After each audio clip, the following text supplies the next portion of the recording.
Hello friend, स्वागत है मेरे चैनल अल्फ़ा बीएड क्लासेस पे। और आज के वीडियो में हम लोग बात करने वाले हैं मौर्य वंश के बारे में। फ्रेंड, मैंने मगध साम्राज्य स्टार्ट किया था, तो 3 वंश के मैंने आपको ऑलरेडी वीडियो डाल दिया है। और इस वीडियो में हम लोग बात करेंगे मौर्य वंश, मोस्ट इंपॉर्टेंट वंश है फ्रेंड। ये आपसे इस टॉपिक से तो ज़रूर सवाल पूछता है, आपको बिहार बीएड या और भी अगर यूपी बीएड की तैयारी कर रहे हैं या और भी अन्य आप इस लेवल के तैयारी कर रहे हैं, तो मौर्य वंश तो सारे एग्जाम में पूछा जाता है। मोस्ट इंपॉर्टेंट टॉपिक रहेगा फ्रेंड। वीडियो पूरा देखिएगा, अंत लोग एमसीक्यूज़ भी लगाए हैं जो कि मोस्ट इंपॉर्टेंट पार्ट। चलिए शुरू करते हैं, बात करते हैं कैसे कैसे मौर्य में कितने शासक हुए और क्या क्या इसमें क्वेश्चंस पूछा जाता है। तो सबसे पहला बात करते हैं कि इसके संस्थापक कौन है। तो मौर्य वंश के संस्थापक कौन हुए? चंद्रगुप्त मौर्य। कौन से संस्थापक हुए? चंद्रगुप्त मौर्य। यहाँ से इंपॉर्टेंट क्वेश्चन स्टार्ट हो गया। चंद्रगुप्त मौर्य के पुत्र का नाम था बिंदुसार। इसके बाद ही इन्होंने शासन में अपना फिर उनके बाद ये मगध के शासक पे ये बने, ठीक, गद्दी पे बैठे बिंदुसार, ठीक है। फिर इनके पुत्र का नाम था अशोक। अशोक महान सबके नाम से सब जानते हैं इनको। तो फिर बिंदुसार के पुत्र कौन हुए? तो अशोक हुए। उसके बाद बिंदुसार के बाद अशोक बैठे थे। संस्थापक चंद्रगुप्त मौर्य के बाद बिंदुसार, बिंदुसार के बाद, चलिए बारी बारी से तीनों के बारे में बात करते हैं। सबसे पहले हम लोग चंद्रगुप्त मौर्य के बारे में बात करते हैं। तो नंद वंश के अंतिम शासक घनानंद को, ये पिछले वीडियो में मैंने बात कर ली, को पराजित कर चंद्रगुप्त मौर्य ने मौर्य साम्राज्य की स्थापना 322 ईसा पूर्व में की थी। ये डेट पूछता है हिस्ट्री, 322 ईसा पूर्व, ठीक है। और किसे हरा करके? तो नंद वंश के अंतिम शासक घनानंद को हरा के, ठीक है। ये बात आपको याद रखना है। फिर उसके बाद घनानंद को हराने में चाणक्य, ठीक है, कौटिल्य, चाणक्य का अन्य नाम में पूछा जाता है कौटिल्य या विष्णुगुप्त, ने चंद्रगुप्त मौर्य की मदद की थी। तो मोस्ट इंपॉर्टेंट रहेगा किसने मदद की थी? तो चाणक्य, जिसे हम लोग कौटिल्य के नाम से जानते हैं, और विष्णुगुप्त के नाम से भी जानते हैं, चंद्रगुप्त मौर्य की मदद की थी। चाणक्य द्वारा लिखित पुस्तक कौन है? अर्थशास्त्र है। मोस्ट इंपॉर्टेंट रहेगा, पुस्तक के बारे में पूछता है एग्जाम में। तो अर्थशास्त्र किसके द्वारा लिखित है? चाणक्य के द्वारा लिखित है। चंद्रगुप्त मौर्य चंद्रगुप्त जैन धर्म का अनुयायी था। मोस्ट इंपॉर्टेंट रहेगा इसमें, क्योंकि अब बाद में जाकर अशोक जो था वो बुद्ध धर्म का था, और जो बिंदुसार था वो अलग धर्म का था, ठीक है। तीनों अलग अलग धर्म के थे। चंद्रगुप्त जैन धर्म का अनुयायी था। फिर उसके बाद बात करते हैं कि जो मेगास्थनीज है, मेगास्थनीज सेलिकस निकेटर का राजदूत था। ये सब अब आपको सिकंदर वाला टर्म आ गया है। सिकंदर वाला के अलग से वीडियो लेते आएंगे, बट आपको भी याद रखना है कि मेगास्थनीज जो था वो सेलिकस निकेटर का कौन था? राजदूत था, जो चंद्रगुप्त के दरबार में रहता था। कौन रहता था? मेगास्थनीज। तो चंद्रगुप्त के दरबार में कौन रहता था? तो मेगास्थनीज रहता था, जो कि सेलिकस निकेटर का राजदूत था।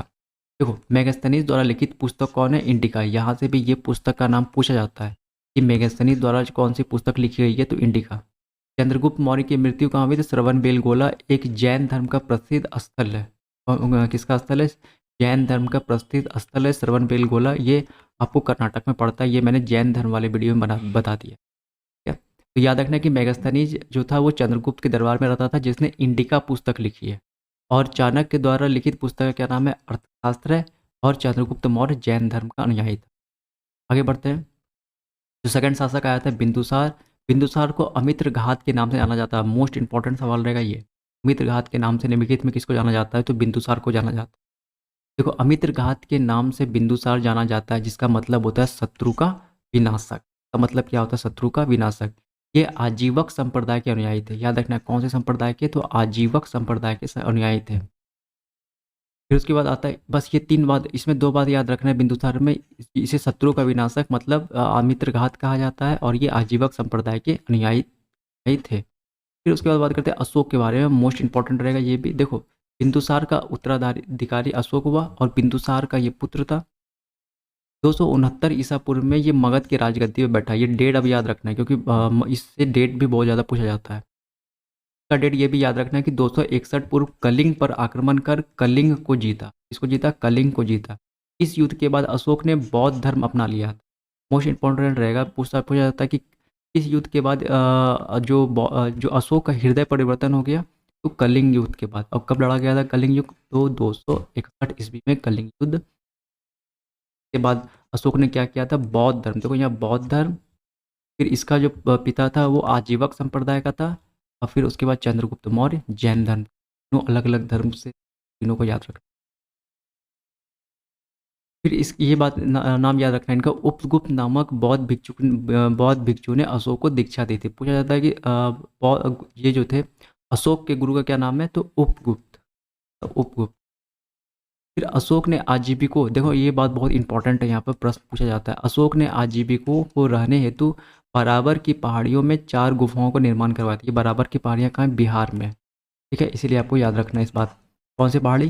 तो बराबर की पहाड़ी किसको रहने के लिए? तो आजीविकों को रहने के लिए। याद रखना, बौद्ध नहीं, जैन नहीं, कौन से? आजीविकों को रहने के लिए। फिर उसके बाद अपने पुत्र महेंद्र, पुत्र का नाम याद रखना महेंद्र, और पुत्री संघमित्रा को श्रीलंका भेजा था। तो किसको भेजा था? अपने पुत्र महेंद्र और पुत्री को संघमित्रा को श्रीलंका भेजा था बौद्ध धर्म के प्रचार हेतु। श्रीलंका में पता होगा बौद्ध धर्म के बहुत ज़्यादा अनुयायी श्रीलंका में मौजूद देखने को मिलेगा। भारत में शिलालेख का प्रचलन अशोक ने शुरू किया था। शिलालेख खुदवाना, शिलालेख लिखवाना इसी ने प्रारंभ किया था। अभी देखेंगे इसके बारे में। 13वां शिलालेख में कलिंग युद्ध और अशोक के हृदय परिवर्तन की बात की गई है। देखो ये बात याद रखना कि 13वां शिलालेख के बारे में क्या कहा गया, ये मोस्ट इंपॉर्टेंट है। देखो 13वां शिलालेख में कलिंग युद्ध और अशोक के हृदय परिवर्तन की बात कही गई है। इसकी शिलालेख को सबसे पहले जे प्रिंसेप, ये एक अंग्रेज था, उसने पढ़ा था। मोस्ट इंपॉर्टेंट रहेगा। इसकी शिलालेख को सबसे पहले किसने पढ़ा था? तो जेम्स प्रिंसेप, नाम याद रखना इस व्यक्ति का, ये एक अंग्रेज था। इस वंश का अंतिम शासक बृहदत्त था, याद रखना। इस वंश का अंतिम शासक कौन था? बृहदत्त। कौन से वंश का? तो मौर्य वंश का। मौर्य वंश का अंतिम शासक कौन था? बृहदत्त। उसके बाद मौर्य वंश के बाद शुंग वंश मगध पर स्थापित हुआ। मोस्ट इंपॉर्टेंट ये भी कि मौर्य वंश के बाद कौन सा वंश आया? शुंग वंश।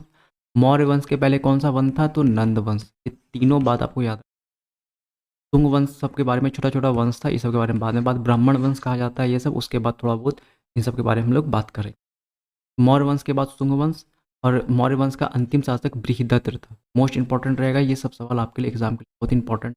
जेम्स प्रिंस से बहुत बड़े एग्जाम में पूछा हुआ है। 13वां शिलालेख किसको दिखाता है? तो कलिंग युद्ध को दिखाता है, और अशोक के हृदय परिवर्तन को बात कही गई है। ठीक है, मोस्ट इंपॉर्टेंट रहेगा। अशोक के बारे में बता दी टोटल। अशोक के बारे में बस आपको इतना ही सवाल पूछा जाता है। अगर आप छोटे मोटे किसी भी एग्जाम के, जैसे बिहार बिहार बीएड हुआ, बीएड हुआ, रेलवेज हुआ, ठीक है, सब आप एग्जाम की तैयारी कर रहे हैं तो ये सब आपके लिए बहुत।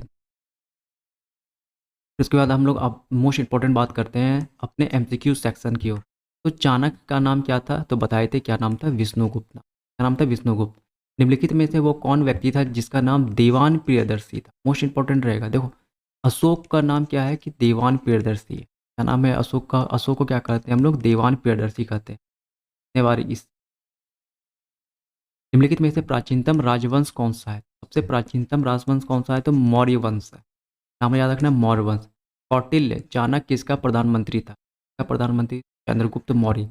ये जो चंद्रगुप्त है ये गुप्त वंश में है। ठीक है? चंद्रगुप्त सेकेंड, चंद्रगुप्त फर्स्ट, वहाँ बात करेंगे। लेकिन जब चंद्रगुप्त मौर्य लिखा रहेगा तब ये कौन से वंश का था? तो मौर्य वंश का था। तो ये मोस्ट इंपॉर्टेंट है। कौटिल्य चाणक्य किसका प्रधानमंत्री था? चंद्रगुप्त मौर्य का। अरबी में सवाल ये पूछा गया यूपीपीसी। कलिंग विजय के उपरांत अशोक महान ने निम्नलिखित में किस धर्म को अंगीकार किया? मोस्ट इंपॉर्टेंट रहेगा। तो कौन सा धर्म को? बौद्ध धर्म को। ठीक है, ऐसा सवाल पूछिएगा आपको एग्जाम में। चंद्रगुप्त के शासन विस्तार में किसने मुख्य रूप से मदद की थी? तो चंद्रगुप्त के शासन विस्तार में किसने मुख्य रूप से मदद की थी? तो अभी बताए थे चाणक्य के सहायता से उसने अपना शासन विस्तार किया। सांची किस कला एवं मूर्ति कला को निलंबित करता है? तो बौद्ध कला रहेगा। सांची का स्तूप जो है वो बौद्ध धर्म को निरूपित करता है। प्राचीन भारत का वो कौन प्रसिद्ध शासक था जिसने अपने जीवन के अंतिम दिन में जैन धर्म को अपनाया था? जैन धर्म को किसने अपनाया था? चंद्रगुप्त मौर्य ने। ये भी सवाल बहुत इंपॉर्टेंट है। मौर्य साम्राज्य की स्थापना किसने की? मौर्य साम्राज्य की स्थापना किसने की? मौर्य ने की। मौर्य साम्राज्य में प्रचलित मुद्रा का क्या नाम था? तो याद रखना, मुद्रा का क्या नाम था? राइट आंसर क्या होगा? पन। क्या था उसका नाम? पन नाम था। निम्नलिखित में से कौन मौर्य वंश का शासक नहीं है? तो बताना है कौन मौर्य वंश का शासक नहीं है। तो ये बता दिए थे, अजात शत्रु सब क्या था? पुराना। ये सब पहले कल की वीडियो में 2 दिन पहले जो वीडियो डाले थे, फर्स्ट वीडियो जो मगध साम्राज्य का था, उसमें मैंने बताया था कि अजात शत्रु किस वंश का था शासक। ये वीडियो आप जाकर के देख सकते हैं, पता चल जाएगा। निम्नलिखित में से अशोक का उत्तराधिकारी कौन बना? तो इसका देखो, अशोक के बाद ये तो बिंदुसार अंतिम में आया था ना, अशोक के बाद कौन आया था? तो राहुल आया था। मोस्ट इंपॉर्टेंट कौन आया था? राहुल आया था। ये भी सवाल आपको याद रखना है। मुद्रा राक्षस के लेखक कौन है? मोस्ट इंपॉर्टेंट सवाल है। अच्छा, मुद्रा राक्षस में किसका वर्णन किया गया है? तो चंद्रगुप्त मौर्य और चाणक्य के बारे में बताया। अशोक के बारे में नहीं, चंद्रगुप्त मौर्य और चाणक्य के बारे में मुद्रा राक्षस में बताया गया है, जिसके लेखक कौन है? विशाख। Most important. फिर इसका अर्थशास्त्र का लेखक किसके समकालीन था? तो अर्थशास्त्र किसने लिखा है? चाणक्य ने लिखा है। तो किसके समकालीन था? चंद्रगुप्त। चंद्रगुप्त, क्योंकि यहाँ पे चंद्रगुप्त विक्रमादित्य लिखा था। ये सब अशोक वंश का है, सॉरी ये सब है आपको गुप्त वंश का है। तो इसका आंसर क्या होगा? चंद्रगुप्त। नंद वंश के पश्चात मगध पर किस वंश का शासन हुआ? तो नंद वंश के बाद मौर्य वंश स्थापित हुआ। मौर्य काल में शिक्षा का सर्वाधिक प्रसिद्ध केंद्र कहाँ था? तो याद रखना है तक्षशिला था, नालंदा नहीं था। कौन? तक्षशिला। अब ये पाकिस्तान में रावलपिंडी। बीपीएससी 2005 का। मेगास्थनीज की पुस्तक का क्या नाम है? मेगास्थनीज कौन सी पुस्तक लिखा है? इंडिका लिखा है। मोस्ट इंपॉर्टेंट रहेगा ये सवाल। देखो यहाँ आ गया बराबर जहानाबाद जिला में, जहानाबाद यानी बिहार की गुफाओं का उपयोग किसके आश्रय गृह के रूप में किया गया था? तो आजीविकों के लिए। सांची का स्तूप किसने बनवाया है? याद रखना है फ्रेंड्स, सांची का स्तूप किसने बनाया? अशोक ने बनवाया है, जो कि बौद्ध धर्म को निरूपित करता है। अशोक के शिलालेख को पढ़ने वाला प्रथम अंग्रेज कौन था? तो जेम्स प्रिंसेप। तो नंबर डी क्या होगा? Right answer. Most important question रहेगा मेरे मोस्ट इंपॉर्टेंट। आगे बढ़ते हैं। निम्नलिखित में से किस राज्यादेश में अशोक के व्यक्तिगत नाम को अशोक उल्लेख किया? देखो अशोक का नाम अशोक कहाँ से पता चलता है? तो दो से पता चलता है। दो जो आपका राज्यादेश है वहाँ से पता चलता है। एक तो मॉस्की से और दूसरा गुजरात से। दोनों याद रखना है, दोनों सवाल में पूछा जाता है। ऑप्शन में देखो यहाँ अब गुजरात नहीं लिखा हुआ है, सिर्फ मॉस्की लिखा हुआ है। याद रखना मॉस्की से पता चलता है कि अशोक का नाम क्या था? अशोक था।